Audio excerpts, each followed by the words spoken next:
Welcome to day 3. ఇవాళ మనం types of PR గురించి మాట్లాడుకుంటున్నాం.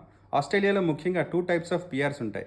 ఒకటి స్పాన్సర్డ్ పిఆర్, రెండు ఇండిపెండెంట్ పిఆర్. స్పాన్సర్డ్ పిఆర్ ఈ పేరు వింటేనే మీకు అర్థమవుతుంది కదా, వెరీ సింపుల్. మీ ప్రతిభ, పర్ఫార్మెన్స్ ఆధారంగా మిమ్మల్ని ఏదైనా కంపెనీ లేదైనా ఎవరైనా వ్యక్తులు స్పాన్సర్ చేసి ఇచ్చేదాన్నే స్పాన్సర్డ్ పిఆర్ అంటారు. దీనికి వాడే ముఖ్యమైన స్పాన్సర్డ్ కోడ్ 186. ఆల్రెడీ వర్క్ చేస్తున్న టెంపరీ వీసా హోల్డర్స్ లేదా వర్క్ వీసా హోల్డర్స్ని పర్మనెంట్ చేయడానికి లేదా రెగ్యులరైజ్ చేయడానికి కంపెనీ స్పాన్సర్ చేస్తూ ఇచ్చే పిఆర్నే స్పాన్సర్డ్ పిఆర్ అంటారు. Self independent or skilled independent PR గురించి మాట్లాడుకుందాం. అంటే మీ degree, experience, English points, relationship points ఇలా అన్నీ చూపించి ఇమిగ్రేషన్ డిపార్ట్మెంట్ కండక్ట్ చేసే రౌండ్స్లో ఇన్విటేషన్ సాధించే పిఆర్నే ఇండిపెండెంట్ పిఆర్ అంటారు. ఈ ఇండిపెండెంట్ పిఆర్లో 3 కేటగిరీస్ ఉంటాయి: 189, 190, 491.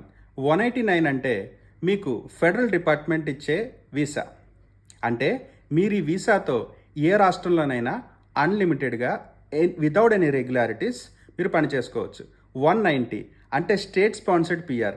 ఇది ఎవ్రీ స్టేట్, ఆస్ట్రేలియాలో ఉన్న 7 డిఫరెంట్ స్టేట్స్ ఈ రౌండ్స్ కండక్ట్ చేస్తూ ఉంటాయి. సో 190 ఇచ్చినప్పుడు మీరు ఆ స్టేట్కి 2 years కమిట్మెంట్ ఇవ్వాల్సి వస్తుంది. ఇది కాకుండా రీసెంట్గా ఇంట్రడ్యూస్ చేసిన వీసానే 491 పిఆర్. ఇది ఒక గోల్డెన్ టికెట్ లాంటిది.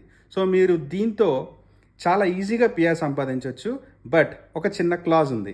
మీరు ఖచ్చితంగా రీజనల్ ఏరియాలో ఉండాల్సి వస్తుంది. మీకు ఏ స్టేట్ అయితే ఈ 491 రీజనల్ పిఆర్ ఇస్తుందో మీరు ఆ స్టేట్లో ఉన్న రీజనల్ ఏరియాలో ఉండాల్సి వస్తుంది.